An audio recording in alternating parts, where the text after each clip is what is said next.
মনের জ্বালা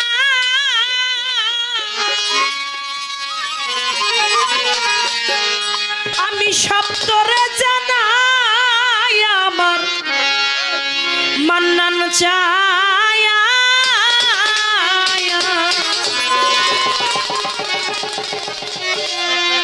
তুমি ছাড়াই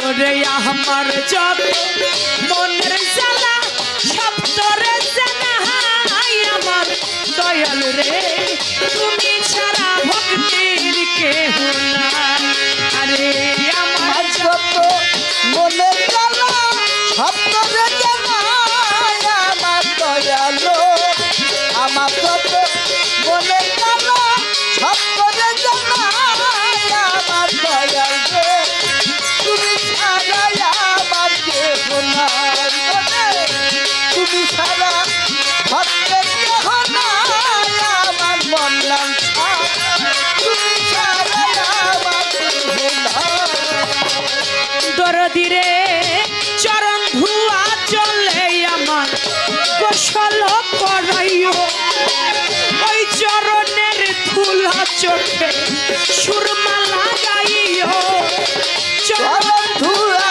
চলে আমার গোসল করাইও ওই চরণের ধুলাই চোখে সুরমা লাগাবো চরণ ধুলা চলে আমার চরণ ধুয়া চলে ফুলচান বাজান গোসল করাইও জিন্নছা ওই চরণের ধুলা চোখে সুরমা লাগাইও আমার বইরা বই নামের গান শুনাইও দয়াল নামের বইরা বই নামের গান শুনাইও তোরি কারো ভাই আমার দয়াল রে তুমি ছাড়াই আমার কেহ বাজান তুমি ছাড়া আমার কেহ নাই আমার মান্নান চাই তুমি ছাড়া আমার কেহ নাই আমার সত্য মনে জ্বালা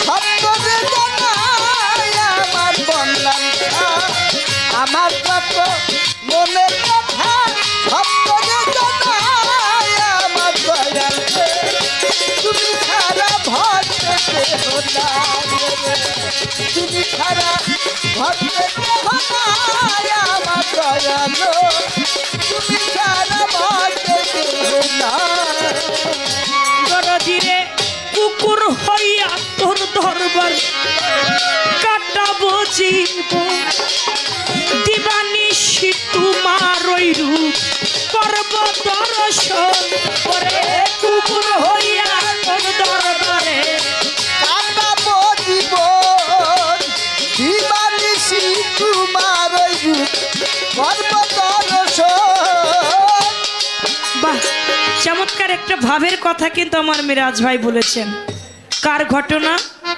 রুহিদাস মুচির ঘটনা ভক্ত ছিল রুহিদাস মুচি যার ভক্তিতে স্বয়ং খুশি আমার গানটার মধ্যে বলেছে কুকুর হইয়া তোর দরবারে কাটাবো জীবন দিবানিশি তোমার ওই রূপ করবো দর্শন একটা লেখক যখন গান লেখে গীতিকার যখন গান লেখে প্রত্যেকটা গানের একটা ভাব নিয়েই তিনি লেখে আপনারা ঝিটকা শরীফ দয়াল বাবা ইয়ার আলম শাহর নাম শুনেছেন না ইয়ার আলম শাহ বাবার একজন ভক্ত ছিল যার নাম ছিল আজিজ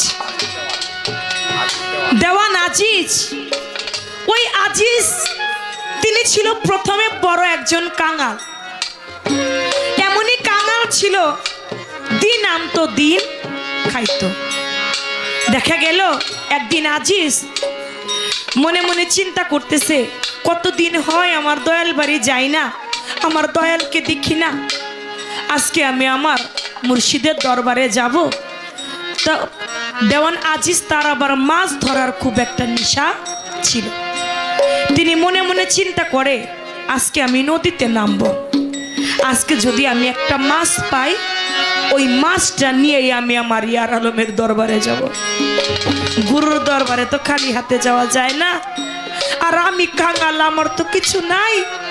আমি ওই মাছটা পাইলে আমার দয়ালের বাড়িতে আমি নিয়ে যাব। দয়াল নাম নিয়ে যখন নদীতে নামছে, সত্যি সত্যি বড় একটা মাছ পেয়েছে। ওই বল মাছটাকে সঙ্গে নিয়ে দয়াল বাড়িতে গেছে। যাইয়া গুরু মায়ের সঙ্গে দেখা।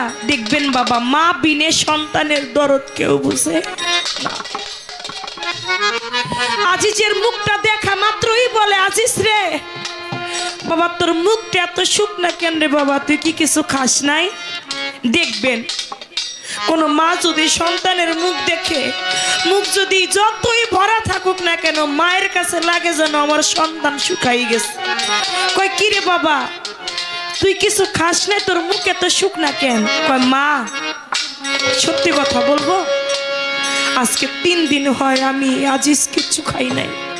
কয় কেন খাস নাই? কয় আজকে 3 দিন ধরে কেন জানি আমার বারে বারে ইচ্ছা জাগে আমি আমার ইয়ার আলমের মুখটা একবার দেখব। মা, আমার তো কিছু নাই। দয়ালের নাম নিয়ে আজকে নদীতে নামছি, নামা মাত্রই একটা মাছ পেয়েছি। আমি এই মাছটাকে মা আপনি রান্না করলে আমি দয়ালকে সঙ্গে নিয়ে আপনাকে নিয়ে আমি খাবো, এই জন্য আমি 3 দিন ধরে কিছু খাই নাই। বলে আজিজ রে, ঠিক আছে, তুই আমার পাশে বয়, আমি রান্না করি, তুই আমার পাশে বসে থাক। গুরুমা রান্না করতেছে, এদিকে দয়াল ইয়ার আলম মনে মনে চিন্তা করে, দূর থেকে আইসাই দেখি তো আমার আজিজ খালি আমার বাড়িতে যাওয়া আসা করে, ও কতটা ভক্ততে পরিণত হয়েছে, ওর একটু পরীক্ষা করে দিই। দূর থেকে দয়াল বাবা, খারাপ লাগে আপনাদের? আমি জানি আপনাদের টাঙ্গাইলটাই ভাবের মানুষ, যেটা সব জায়গায় মিলে না। দূর থেকেই আজিজকে দেখেই বলতেছে, এই আজিজ, তুই আমার বউয়ের পাশে বৈশা কি করিস? আমি মায়ের পাশে বসে আছি, মা রান্না করতেছে, আমি দেখতেছি। বলে তুই কি আমার অনুমতি নিয়েছিস? বলে না। বলে তাহলে তুই আমার বউর পাশে কেন বসছিস? তুই আমার দরবার থেকে এই মুহূর্তে চলে যা। বলে বাবা, আমার অপরাধটা কি? বলে তুই আমার অনুমতি ছাড়া তুই আমার বউয়ের পাশে বসছিস, এটাই তোর অপরাধ, তুই আমার দরবার থেকে এই মুহূর্তে চলে যাবি। বলে দয়াল, আমি একটা বাক্য জানি, গুরুর আইন হচ্ছে ফরজে আইন। দয়াল যাহা আমাকে আদেশ করেছে আমি তাহাই পালন করব। 1 পা 2 পা করে যখন পিছন দিকে চলে যায়, ইয়ার আলমের স্ত্রী বলে, স্বামী আপনি আজিজকে তাড়িয়ে দিচ্ছেন, আজিজ 3 দিন হয় কিছু খায় না, ওর একটু কিছু খাওয়াইয়া বিদায় দিতেন। ডাক দিয়ে কয়, এই আজিজ, তুই নাকি 3 দিন হয় কিছু খাস নাই, তাই নে আয়, তরকারি তো রান্না হয় নাই, তো আমার ভাত রান্না হয়েছে, ভাতের একটু মার আছে, ফ্যান আছে, এই ফ্যানটুক তুই খায়া যা। একটা প্লেটের মধ্যে দিয়া যখন হাতের মধ্যে দিচ্ছে, মুর্শিদ নামটা নিয়ে একটা কুকুরের মতো বাবা ওই ফ্যানটাকে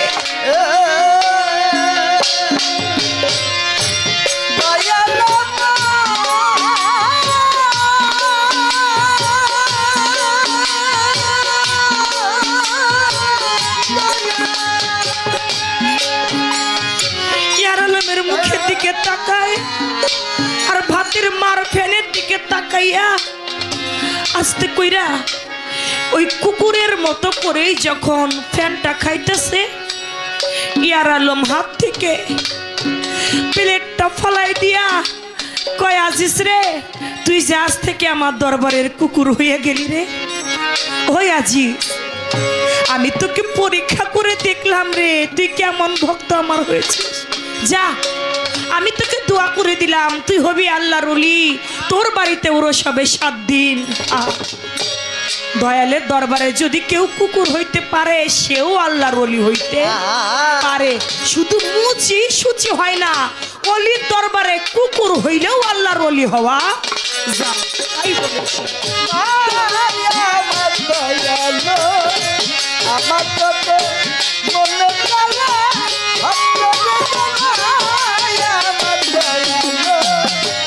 তুই দিলে তুমি দিলে আমার দেহ নাই, আমার বাংলার প্রাণ। তুমি দিলে আমার দেহ নাই। তোর দরবারে কুকুর হইয়া কাঠামো জীবন, আমি দিবানিশি তোমার রূপ করব দর্শন। দরবারে কুকুর হইয়া কাটাবো জীবন, দিবানিশি তোমার ওই রূপ করব দর্শন। দরবারে কুকুর হইয়া কাটাবো জীবন, দিবানিশি হইরা বরিধু করব দর্শন। আমার বুকটারে পাপোশ বানাইয়া চরণ মুছাইয়া আমার দয়াল রে, বুকটারে পাপোশ বানাইয়া চরণ মুছাইয়া আমার দয়াল। আমার বুকটারে পাপোশ বানাইয়া বুকটারে পাপোশ বানাইয়া চরণ মুছাইয়া আমার মান্নাটা। তুমি ছাড়া আমার কেহ নাই ফুলচান বাবা, তুমি ছাড়া ভক্তের কেহ নাই আমার সাইনসা বাবা বৈরাবরী, তুমি ছাড়া ভক্তের কেহ নাই। ওরে আমার যত মনে ব্যথা সত্য যে জানাই আমার দয়াল। আমার যত মনে জ্বালা সত্য যে জানাই আমার দয়াল। তুমি দিলে আমার দেহ নাই, তুমি দিলে আমার দেহ নাই, আমার দয়াল।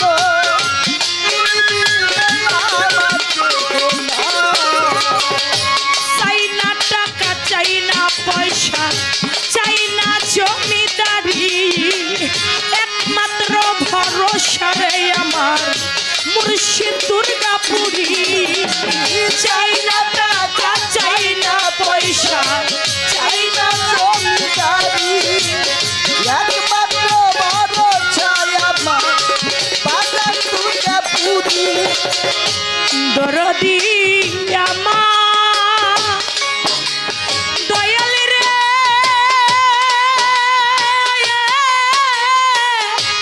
ওই আমার দীনবন্ধু রে।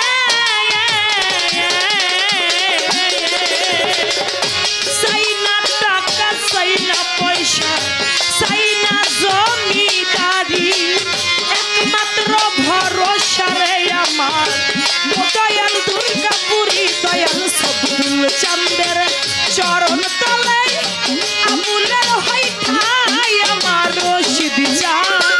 সবদুল চাঁদের চরণ তলে আবুলের হঠাৎ আমার দয়াল। বৈরাবরীর চরণ তলে বৈরাবরীর রৌশন বাবার চরণ তলে চন্দ্রার হয় ঠাই আমার দয়াল রে। তুমি ছাড়া আমার কেহ নাই বাজান, তুমি ছাড়া আমার কেহ নাই। আমার যত মনে